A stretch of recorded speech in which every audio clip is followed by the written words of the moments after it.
Vamos abrir as nossas Bíblias. Carta de Paulo aos Efésios, no capítulo 5.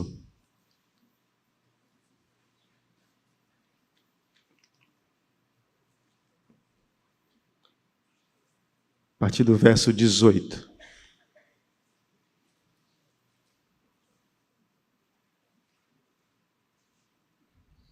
Efésios 5, 18 ao verso 21. O texto diz assim: E não vos embriagueis com vinho, no qual há dissolução, mas enchei-vos do Espírito, falando entre vós com salmos, entoando e louvando de coração ao Senhor, com hinos e cânticos espirituais, dando sempre graças por tudo a nosso Deus e Pai, em nome de nosso Senhor Jesus Cristo, sujeitando-vos uns aos outros no temor de Cristo. Quero convidá-los, vamos baixar nossas frontes, fechar nossos olhos, vamos ter mais um momento de oração. Ó Deus, queremos agradecer ao Senhor por estarmos aqui nessa noite. Queremos te pedir para aqueles que não estão aqui, irmãos que estão viajando, descansando, que o Senhor possa abençoá-los também. Esse período de férias, que o Senhor esteja com cada um deles, renovando suas famílias, renovando suas forças, que o Senhor os abençoe ricamente. Queremos agora colocar nas tuas mãos também, Senhor, nossas vidas, nós que estamos aqui. Que o Senhor fale aos nossos corações, às nossas mentes, às nossas emoções, a nossa volição, que o Senhor esteja nos quebrantando o coração, para que possamos, Senhor, entender da tua palavra e que possamos nos arrepender também, colocá-la em prática. Me dê sabedoria para falar, me dê graça para falar. E abençoe cada visitante que está aqui, que o Senhor esteja com suas famílias representadas, guardando-os, protegendo-os também. Em nome de Jesus, o Senhor e o Salvador. Amém. Eu vou contar para os irmãos uma história, não é uma história, é uma história de conselho. E eu posso falar isso aqui, porque foi me permitido falar. Mas não é do conselho daqui. Do conselho de uma das igrejas que eu já fiz parte dela. Mas é uma história com um final muito feliz. É uma história que marcou a minha vida ministerial. Uma história que me edificou muito. E ver como que Deus ele guia os nossos corações, e Deus nos guia do seu Espírito Santo. Estávamos numa igreja, havia um conselho, e havia um púlpito. E esse púlpito já estava muito velho. Além desse púlpito estar muito velho, Ricardinho, ele estava cheio de cupins também. Já estava apodrecendo por causa dos cupins. E havia, então, Ronaldo, a ideia de trocar esse púlpito, porque ele estava velho e cheio de cupins. E na reunião do conselho, nós decidimos, então, trocar o púlpito. Que maravilha! Não somente o púlpito, mas as cadeiras, uma renovação para a igreja. E que joia! Todo mundo ficou muito contente. Menos uma pessoa, que era o presbítero, um dos presbíteros da igreja. E ele ficou muito chateado com aquilo ali. Muitíssimo chateado. Ele enviou uma carta ao conselho da igreja, pedindo a exoneração do cargo dele de presbítero. Nós não estávamos entendendo nada daquilo ali. Absolutamente nada. Ficamos consternados com a postura do presbítero. Nós recebemos a carta, ele enviou essa carta ao conselho, nós lemos a carta. E na carta ele estava dizendo assim, que ele estava saindo, por quê? Porque o púlpito que o pai dele havia construído, feito, estava sendo tirado da igreja, aquele púlpito que estava ali há anos e anos e anos. E ele ficou extremamente revoltado com a retirada desse púlpito. Nós nos reunimos, nós não recebemos a carta dele, e todos nós não chamamos ele ao conselho. Todos nós, era uma cidade do interior, e nós fomos lá, onde ele trabalhava. Fomos todos do conselho. E nós fomos andando até, se me falha a memória, até a casa dele, até o local de trabalho dele. Nos sentamos, ele nos recebeu com carinho. E nós fomos conversar com ele, Rodrigo, a respeito daquilo que estava acontecendo ali. E chegamos para ele, ele abriu o coração, explicou que ele estava revoltado, que o púlpito era do pai dele. Aí um presbítero, um dos presbíteros, muito sábio, ele é o vice-presidente do conselho, ele chegou para esse outro presbítero, seu colega de ministério, seu colega de concílio, seu colega de conselho, disse para ele assim: meu irmão, você está fazendo isso, eu quero te fazer uma pergunta, olhando nos olhos dele, esse presbítero. Eu quero fazer uma pergunta para você. Você está fazendo isso na carne ou no espírito?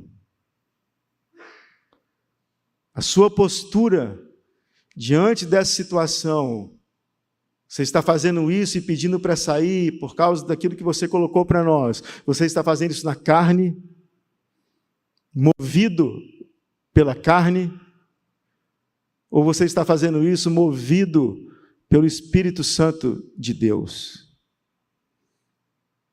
Esse irmão, que o pai dele havia construído o púlpito, feito o púlpito, ele caiu em prantos na nossa frente. Era um homem duro, um homem de Deus, mas naquele momento ali, diante daquela situação, ele estava agindo na carne, e ele caindo em prantos, ele disse assim: eu estou fazendo isso na carne, os irmãos me perdoem. Ele chorou e fez todo mundo chorar. Porque muitas vezes, presta atenção nisso, nós agimos na carne. Somos levados pela nossa velha natureza, levados pelos nossos conceitos, pelos nossos valores autorreferentes, pela nossa visão ou pela nossa cosmovisão. Essas coisas muitas vezes estão enraizadas em nós, nossos egoísmos, as nossas decisões, mas decisões basiladas, decisões fundamentadas naquilo que a gente quer, naquilo que a gente percebe. Nós firmamos as nossas convicções e firmamos nosso pé, porque nós queremos que as pessoas elas façam a nossa vontade. E não damos a vazão e não somos guiados, de fato, pelo Espírito Santo de Deus que habita em nós. Por isso que a carta de Paulo aos Efésios, no texto que nós lemos, fala assim: não vos embriagueis com vinho, mas enchei-vos o Espírito. Existem consequências claras desse enchimento do Espírito na nossa vida como igreja. E o reflexo desse enchimento nos nossos relacionamentos. Para a gente, então, antes de nós entrarmos no texto, nós vamos ver o contexto, que os irmãos já sabem, mas eu vou repetir a respeito do contexto, para nós entrarmos no texto que nós lemos nessa noite, contexto da carta de Paulo aos Efésios. Capítulo 1, os irmãos se lembram? Capítulo 1 diz assim, que Deus ele é soberano, que Deus ele controla todas as coisas, que nós estamos nas boas mãos de Deus, que o Espírito Santo ele habita já em nós. Nós somos selados pelo Espírito Santo de Deus. Nós somos propriedade de Deus, e nós fomos salvos, e graças a Deus por isso, nós vivemos para a glória de Deus. Isso é o capítulo 1 fala. No capítulo 2, muda um pouco de figura, Paulo nos traz para a realidade, diz assim, olha, apesar de nós sermos salvos, vivemos para a glória de Deus, está tudo sob controle, mas nós vivemos uma luta. Você luta contra a sua carne, contra a sua velha natureza, porque você foi salvo, nós somos salvos, mas não totalmente ainda, nós somos pecadores salvos.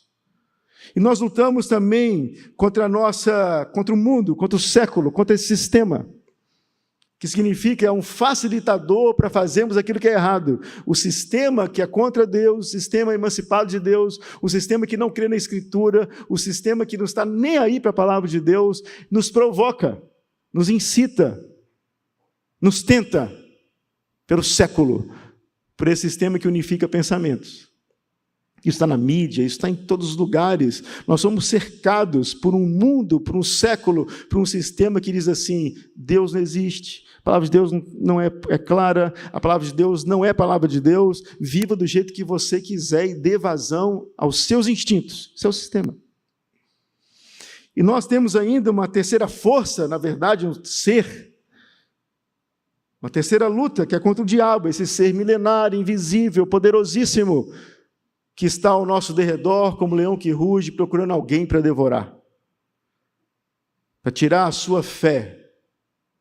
O objetivo dessa figura de linguagem, dessa metáfora que Pedro se utiliza, dizendo assim, que ele é como leão que ruge, a ideia, então, para devorar você, para tirar a sua fé, a sua confiança em Deus, a sua confiança na palavra de Deus. Capítulo 3, Paulo, então, fala assim, olha, para nós resolvermos essa tensão, que Deus é soberano, que nós estamos em boas mãos e que nós temos essas lutas. Então, para resolver isso, Paulo fala assim, aperfeiçoe sua fé. Porque você está em boas mãos, mas você tem ainda uma luta e você tem que trabalhar para Deus. Aí no capítulo 5, 4, capítulo 3 e 4, início do 5, aperfeiçoe sua fé. Aí capítulo 5, iníciozinho do capítulo 6, Paulo ele muda de assunto e nos coloca numa arena onde a nossa fé ela é testada. Que é a arena de quê? Da nossa casa, pais e filhos, filhos e pais. Fala também a respeito de patrões e empregados, fala de marido e mulher. E no capítulo 5, então, fala assim, olha, a sua fé é testada na ranhura da sua família e dos seus relacionamentos. Capítulo 6, ele conclui, a partir do verso 10, e ele diz assim, sede fortalecidos no Senhor e na força do seu poder. E no caso nosso do texto, está no capítulo 5, e Paulo diz assim, você tem que se encher do Espírito Santo de Deus. Ele estabelece um contraste aí. Ele diz assim, ó, não vos embriagueis com vinho, no qual há dissolução. Dissolução significa excesso. Em outras palavras, o texto não fala, meus irmãos, que você não pode beber bebida alcoólica. O texto fala que você não pode se embriagar. Isso é o que o texto diz. O problema é que nós vivemos num país da embriaguez. Esse é um problema. O problema é onde nós percebemos que muitos irmãos se excedem nisso. Você vai tomar uma taça de vinho, mas você não toma uma, você toma duas, você toma três, você toma quatro, você toma uma garrafa inteira, você vai ficar bêbado. Ah, não, eu estou dentro de casa. Não importa se você está dentro de casa. Você vai ficar bêbado. Não importa se você está entre os familiares, se você beber em excesso, você vai ficar bêbado. E você está pecando diante de Deus. Não importa, ah não, eu estou com a minha esposa, só estamos nós, vamos nos embriagar. Não, você está pecando contra Deus. Porque o texto diz assim, não vos embriagueis com vinho. Porque na embriaguez há dissolução. Existem perdas, existe insensatez. Existe insensatez, melhor dizendo, existe a depressão, existe a luxúria. Os irmãos já foram em alguma festa, por exemplo, onde a festa começa meio-dia e ela termina às 8, às 9, às 10, e o pessoal bebe do início ao fim?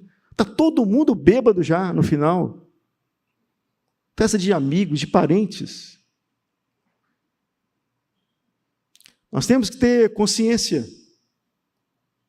de quem somos, porque estamos aqui, e Paulo fala, vocês vivem para a glória de Deus. Então, se você se excede, você vai pecar, vai se tornar uma pessoa grossa, muitas vezes ríspida, uma pessoa lasciva, os seus instintos aflorarão, porque você está, o quê? Na dissolução, porque você se excedeu. Uma vez eu ouvi assim, pastor, jamais pregue, por exemplo, que não beber jamais pregue que você não pode beber de jeito nenhum. Eu falei, não posso falar isso, porque isso não é bíblico.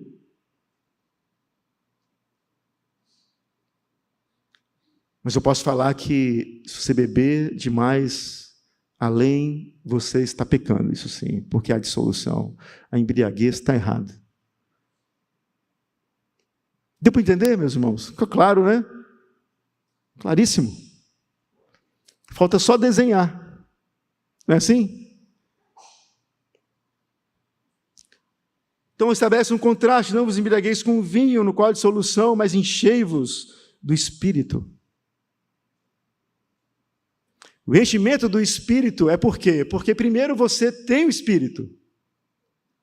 Você foi selado com o Espírito Santo de Deus. Se você não foi selado com o Espírito Santo de Deus, você não é crente. Se Deus não atraiu você com suas cordas de amor eternas, se Deus não atraiu você com a sua estética de amor, se Deus não atraiu você para que você tenha fé e para que você tenha arrependimento sincero e verdadeiro, e Deus então não selou você, você não é crente. Mas se você é crente, se você tem o Espírito Santo de Deus habitando em você, você precisa então se encher dele. Porque vai ter alegria, vai se tornar uma pessoa sábia, vai se tornar uma pessoa temperada, vai ter domínio próprio, uma pessoa virtuosa, e isso de forma crescente. Não é simplesmente regras negativas em relação à vida cristã, mas você vai buscar a positividade da vida cristã, uma vida estimulada pelo Espírito Santo de Deus. Uma vida vinculada ao amor, à paz, à alegria, à longanimidade, à benignidade, à bondade, à mansidão, ao domínio próprio, à fidelidade. Sua vida vai ser cheia dessas coisas. Por quê? Porque você está se enchendo do Espírito. E quando nós estamos cheios do Espírito, algumas coisas acontecem na nossa vida pessoal e na nossa vida comunitária. E a primeira delas é comunhão. Verso 19, a parte A, diz assim, vamos abrir lá, por favor. Falando entre vós com salmos, entoando e louvando de coração ao Senhor, com hinos e cânticos espirituais. Falando entre vós com salmos, com hinos e cânticos espirituais. E o texto fala assim, entre vós. A ideia aqui é estarmos em comunhão. Olha só o que o texto diz. É prazer, presta atenção nisso, em estar juntos, irmos à igreja, não nesse ambiente só, a igreja somos nós, você sabe disso. A Assembleia dos Santos somos nós, onde você vai se tornar uma pessoa que a ideia aqui é do contexto público, e eu desejo, o seu desejo, o meu desejo é estarmos em comunhão com os irmãos. Cânticos e hinos espirituais entre vós significam cânticos de exortação mútua. Você que tem mais de 40 anos, aí, 35 anos, 40 anos, você lembra de uma música chamada Barnabé, lembra dessa música? Era seu nome, Barnabé, natural de Chipre. Essa música, a gente adora a Deus, mas é uma música que fala da nossa vida comunitária, não é assim? Essa é a ideia do texto. Por exemplo, bom é estarmos aqui, Teida, louvando a Deus. Nós nos cantamos, bom é estarmos aqui. Então você está em comunhão com os irmãos. Em outras palavras, se você está cheio do Espírito Santo, você vai querer estar junto com os irmãos. Se você está cheio do Espírito Santo, você vai querer cantar junto com os irmãos. Se você está cheio do Espírito Santo, você vai exortar os irmãos com hinos e cânticos espirituais entre vós. Nós vamos louvar a Deus, mas louvar a Deus uns com os outros. E para com os outros, cantando juntos a Deus. E nos exortando mutuamente também, com hinos e cânticos espirituais. A segunda consequência de estarmos cheios do Espírito Santo também é a adoração. Verso 19, o texto fala assim, entoando e louvando de coração ao Senhor. Segundo John Stott, a adoração agora é a Deus. E é interessante que o texto fala assim, uma adoração que parte do coração, que tem a ver com sua mente, que tem a ver com as suas emoções, que tem a ver com a sua vontade. Ou todo o seu ser está voltado para adorar a Deus, um coração sincero, um coração fiel, um coração obediente. E é de coração. Não importa se você canta bem, não importa se você canta mais ou menos, mas você canta de coração. Por exemplo, estar aqui Teida, é diferente, né? Você está dirigindo, você está louvando a Deus, você está levando os irmãos à adoração. Então você tem que ter dom mesmo. Tem que ser vocacionado para isso mesmo. Porque senão você vai desafinar totalmente aqui. O pessoal fala assim, ó, está desafinando. Mas nós que estamos cantando, né, Teida? Eu, por exemplo, se você me vir cantar, Teida, você não vai querer ir vir e me ouvir. Nem ver você vai gostar de ver. Mas não importa. Não importa porque é de coração e tem que ser de coração. Terceiro lugar, terceira consequência daquele que está cheio do Espírito Santo de Deus, verso 20, é a gratidão. O texto diz assim, dando sempre graças a Deus, graças por tudo a nosso Deus e Pai, em nome de nosso Senhor Jesus Cristo. Em outras palavras, o resultado, meus irmãos, desse enchimento do Espírito, dessa plenitude do Espírito, é ter um espírito grato. Onde nós usamos outro vocábulo que é satisfação, diferente de um espírito murmurador e um de espírito queixoso. Gente cheia do Espírito Santo, né, Douglas, está cheia de gratidão. Gratidão pelo que tem, gratidão pelo que é, gratidão pelas bênçãos de Deus, gratidão pelo aquilo que se veste, gratidão pelo aquilo que já conquistou na vida, porque sabe que foi Deus que deu. Gratidão, e não vive pensando naquilo que não tem, mas é grato pelo aquilo que tem. Gratidão por você, gratidão pelos outros, uma satisfação em ver as pessoas, elas crescendo. Você não é murmurador, você não é queixoso, você não vive reclamando das coisas. Eu quero fazer uma pergunta para os irmãos. Você é grato pelo aquilo que Deus tem feito na comunidade que você vive? Quero dizer para os irmãos, como pastor aqui, eu sou muito feliz de estar aqui. Grato a Deus por tudo que Deus tem feito no nosso meio. E sabedor que existem gigantes, e sabedor que existem problemas, e sabedor que existe muito para melhorar, mas eu estou grato a Deus. Meus irmãos, às vezes nós só ficamos murmurando. É você lembrar do povo que saiu do Egito, já saiu murmurando. Deus odeia a murmuração. Lembrar do povo no deserto. Quando você está cheio do Espírito Santo de Deus, você está com gratidão no coração. E dá graças a Deus por tudo, ao nosso Deus e Pai. E algumas pessoas entendem errado isso também. Tem pessoas que, por exemplo, você tem um acidente de trânsito, você vai no acidente de trânsito, você quebrou a perna. Aí o pessoal fala assim, não, você tem que agradecer a Deus, agradeça porque você quebrou a perna. Não, não é isso que o texto fala. Você agradece porque Deus é soberano no acidente. Você agradece porque Deus tem um controle absoluto de todas as coisas. Você agradece a Deus porque Ele sabe o que faz. Você agradece a Deus mesmo em meio às suas lutas e dores, porque Ele é soberano nas suas lutas e dores. E você louva a Deus porque todas as coisas contribuem e irão contribuir para o seu bem, todas elas. Mas você está cheio de Deus e cheio de gratidão. Em quarto lugar, a quarta consequência de pessoas, irmãos e irmãs que estão cheios do Espírito Santo de Deus, é um espírito submisso. Verso 21, o texto diz assim, sujeitando-vos uns aos outros no temor de Cristo. Você se sujeita uns aos outros. Você se sujeita ao seu irmão no temor de Cristo. Pessoa cheia do Espírito Santo de Deus, ela revela na sua vida humildade, ela revela na sua vida mansidão, ela revela na sua vida meiguice, no trato com o próximo, ela não tem dificuldade de sujeitar.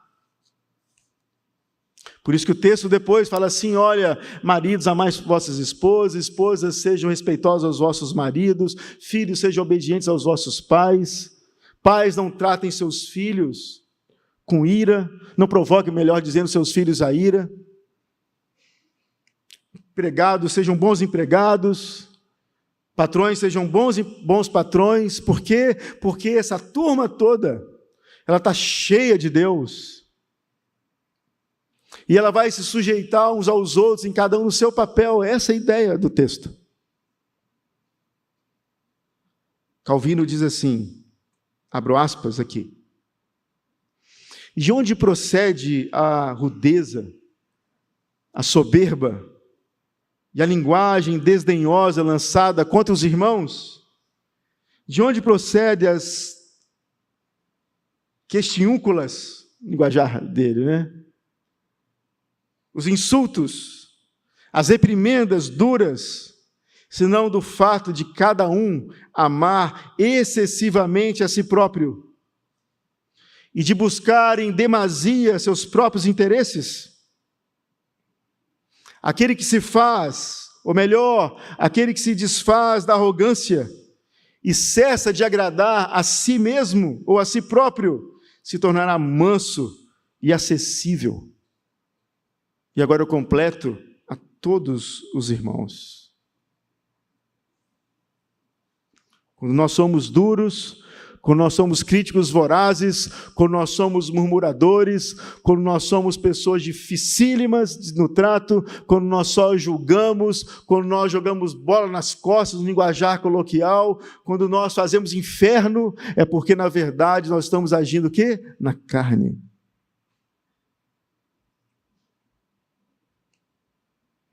Palavra do presbítero para outro presbítero: você está agindo assim na carne ou no espírito, presbítero?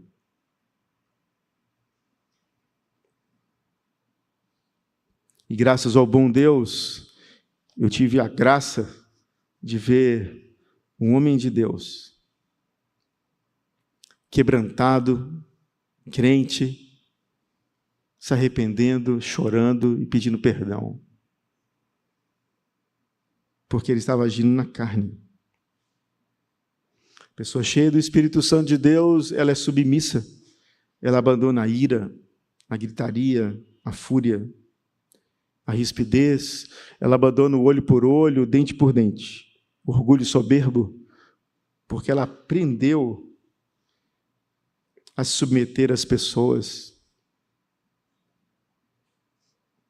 Louvamos a Deus pela nossa igreja ela ser conciliar, porque a gente acerta junto, a gente erra junto e somos submissos uns aos outros. Enchei-vos o Espírito, é um mandamento.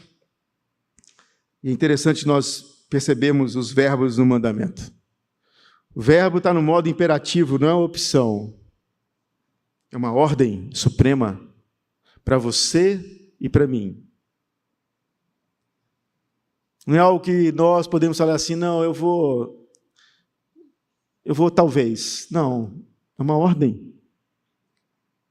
É uma ordem para estarmos na presença de Deus, é uma ordem para estarmos crescidos em Deus, é uma ordem para estarmos cheios de Deus, para estarmos em comunhão com Deus. Também está no modo plural, do plural, para todos, sem distinções, não é um privilégio elitista, não é um privilégio da liderança. A ideia é mais ou menos assim, não, o negócio, os presbíteros têm que estar cheios do Espírito, o pastor tem que estar cheio do Espírito, a liderança tem que estar cheia do Espírito. Eu posso, então, me embriagar com vinho de vez em quando, não tem problema nenhum. Não. Para todos se encherem do Espírito e não se embriagarem com vinho. Presta atenção numa coisa que, mais uma vez eu falo, se você que está aqui, você que está ouvindo também, e você que de repente ouvirá depois, não se engane. 2, 3, 4, uma garrafa, você vai ficar bêbado. Vai levar seus filhos à bebedeira, vai levar seu cônjuge à bebedeira.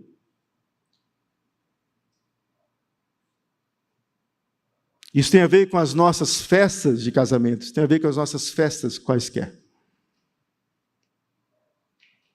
Nós temos que ter critérios, meus irmãos. Onde quer que nós estejamos, tem limites para nós. Não vos embriagueis com vinho. E ainda tem os espertos que falam assim, não, eu só tomo cerveja.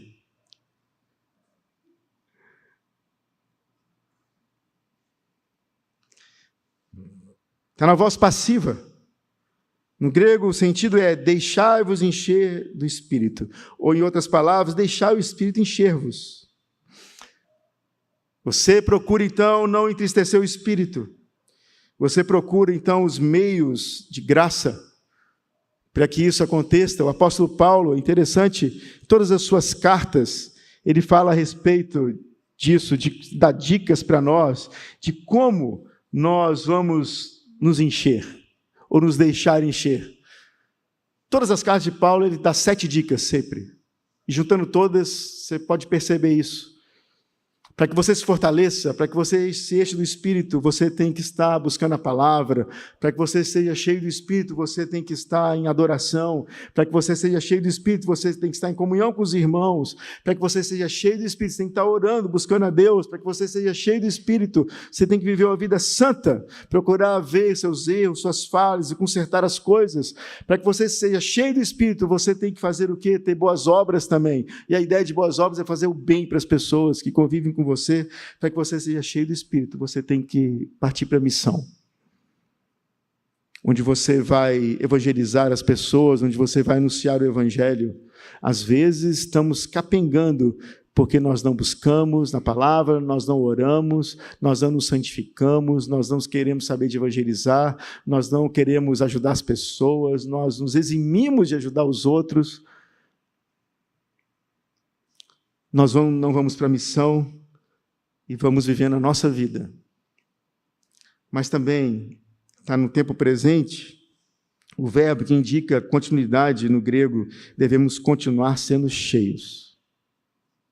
É interessante isso, presta atenção, para nós finalizarmos. O enchimento do Espírito não é algo acabado, não é uma experiência acabada, que nunca podemos perder. Você já se sentiu assim, vazio? Distante de Deus? Já. Eu já. E se nós não tomarmos cuidado, nós vamos nos emancipando de Deus. Você é crente, nós somos crentes. Mas os entretenimentos tomam conta de nós. Uns gostam de jogos, outros gostam de televisão. Outros gostam dos streamings. Outros gostam de bola. Outros gostam de não fazer nada. Outros gostam de entretenimentos pessoais que não foram ditos aqui. São vários, são variados. É um leque. Onde, se nós não tomarmos cuidado, nós vamos viver na nossa vida. E não temos mais a disciplina de estarmos na presença de Deus. Você sabe disso, eu também sei.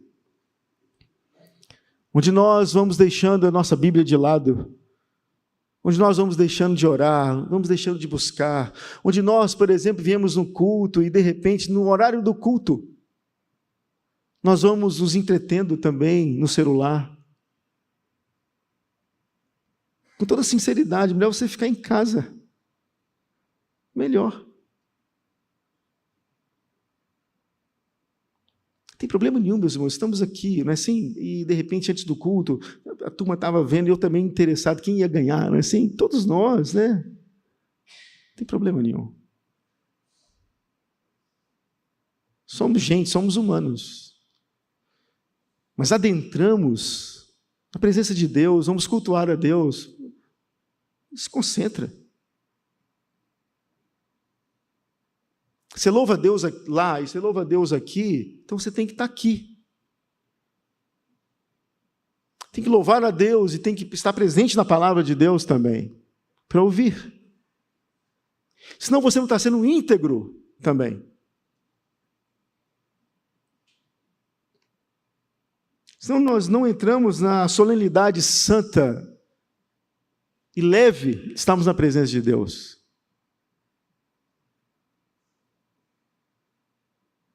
Deixa o celular.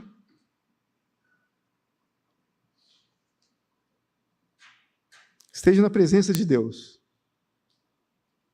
Então nós temos a necessidade de continuarmos sendo cheios, constantemente, todos os dias, a todo momento, porque aquilo que você é hoje, na presença de Deus, amanhã não, amanhã é outro dia. Onde você deve se renovar e buscar a Deus de novo, estar na presença de Deus novamente também. Se enchendo do Espírito. Tem 2 tipos de pessoas aqui. A primeira delas são os que necessitam de um renovo, necessitam de estar cheios, de buscar a Deus de novo, cheios de Espírito. E para essas, a ideia é assim, olha, ele vai dar para vocês uma renovação de amor, de alegria, de paz, longanimidade, benignidade, bondade, todo o fruto do Espírito. Que vocês vão começar a buscar e Ele vai dar isso para nós.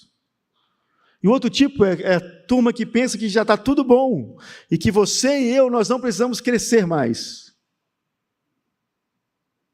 Já está bom do jeito que está. E olha só, há um engodo, um engano, uma falsidade diabólica que diz assim, já ouviram isso? Já? Presta atenção. Já ouviram assim? Não vou buscar Deus não, que o negócio vai ficar feio na minha casa. Eu não vou buscar a Deus não, porque senão o diabo vem. Isso é uma falácia, meus irmãos. O diabo pode vir com toda a sua fúria, mas Deus vai sustentar você. Resistir ao diabo, a palavra de Deus diz, ele fugirá de vós. Você tem que resistir. Na palavra, se enchendo de Deus, buscando a Deus, ele vai fugir. Essa mesma ideia, já viram? Essa mesma conceito errôneo, é o mesmo conceito médico, tem alguns médicos aqui na igreja, onde você deve ter ouvido assim já, Rodrigo, quer ver? Quem procura, acha. Não vou buscar um médico, não, porque quem procura, acha. Olha só. É a mesma ideia. Não vou buscar a Deus, não, porque as coisas vão se avolumar para a minha vida. Então, para esses que acham que não precisam de mais nada, a ideia é sim continuar enchendo-os do Espírito. Sejam gratos por tudo que Deus deu a vocês, mas não digam que já está tudo bom. Não digam que já alcançaram tudo, porque há muito mais. Há muito mais, meus irmãos, para a IPPI. Muito mais. Sejamos gratos por tudo Deus tem nos dado, mas Deus pode nos dar muito mais na presença dEle. Sejamos gratos pelo aquilo que Deus tem feito no nosso meio, mas você pode vir e nós podemos vir mais nas reuniões de oração. Nós podemos buscar mais. Daqui a pouco, daqui a uns meses, dias, na verdade, nós teremos a nossa vigília. Mas todos início de mês, na semana, nós temos nossas reuniões de oração aqui. E não estou falando para você vir todos os dias. Tem dia que eu não venho também. Mas o desejo de estarmos juntos aqui, para buscarmos. Eu quero dizer para você que às vezes você não vem numa reunião de oração porque você não tem liberdade de orar com os irmãos. Acontece isso, não é verdade? Eu tenho vergonha, eu não gosto. Venha, você ora sozinho, não tem problema. Venha. Então, estou falando já assim, você que não vem porque vai orar com outro que você não conhece, está com vergonha, venha. Você vai orar sozinho. Ou, de repente, orar com seu cônjuge. Orar com seu filho. Mas não deixe de vir. Que Deus nos dê sua graça de nos enchermos do Espírito Santo dele. E não nos embriagarmos com vinho no qual há dissolução. E a pergunta que ecoa para a semana é: o que você tem feito? Suas decisões, seus pensamentos, suas afirmações, é na carne? Você tem falado na carne? Você tem se dirigido ao outro na carne? Ou você tem se dirigido no Espírito de Deus? Você está fazendo isso na carne ou no espírito? Vamos ficar de pé? Vamos orar, meus irmãos. E vamos receber a bênção também. Ó Deus, queremos agradecer pela presença do Senhor no nosso meio. Muito obrigado pela sua palavra, porque ela é uma espada de 2 gumes. Ela penetra no mais interior do nosso ser. Ela é capaz de dividir conceitos, valores, concepções. E te louvamos por ela, só ela pode fazer isso, por meio do teu Espírito. Tome nossas vidas nas tuas mãos, abençoe a nossa semana, guarda-nos do mal, abençoe nossas famílias. Esteja, Senhor, com a reunião do Supremo Concílio, que nós teremos em breve, próxima semana. Que o Senhor tenha misericórdia da Igreja Presbiteriana do Brasil, esteja com cada decisão que for tomada, que haja solenidade e temor ao Senhor nas decisões. Abençoe, Senhor Pai, o retiro de casais, teremos também na próxima semana. Muito obrigado, Senhor, pelos irmãos que estão na direção desse projeto. Que o Senhor possa recompensá-los, aliviá-los, e que seja uma bênção o retiro. Abençoe a palavra, abençoe a ida e a volta dos irmãos, leva-os e traga-os em segurança também, fale aos corações, edifique vidas nesse retiro, conforme o teu querer e conforme a tua vontade. Em nome de Jesus que nós oramos, te louvamos e agradecemos. E agora, meus irmãos, que a graça do nosso Senhor Jesus Cristo, o amor de Deus, nosso Pai celestial, a comunhão e as consolações do Espírito Santo do nosso Deus esteja sobre todos nós e sobre todo o povo de Deus espalhado pela face da terra, que dê o poder, a honra e a glória pelos séculos dos séculos. Amém. Os irmãos podem se assentar?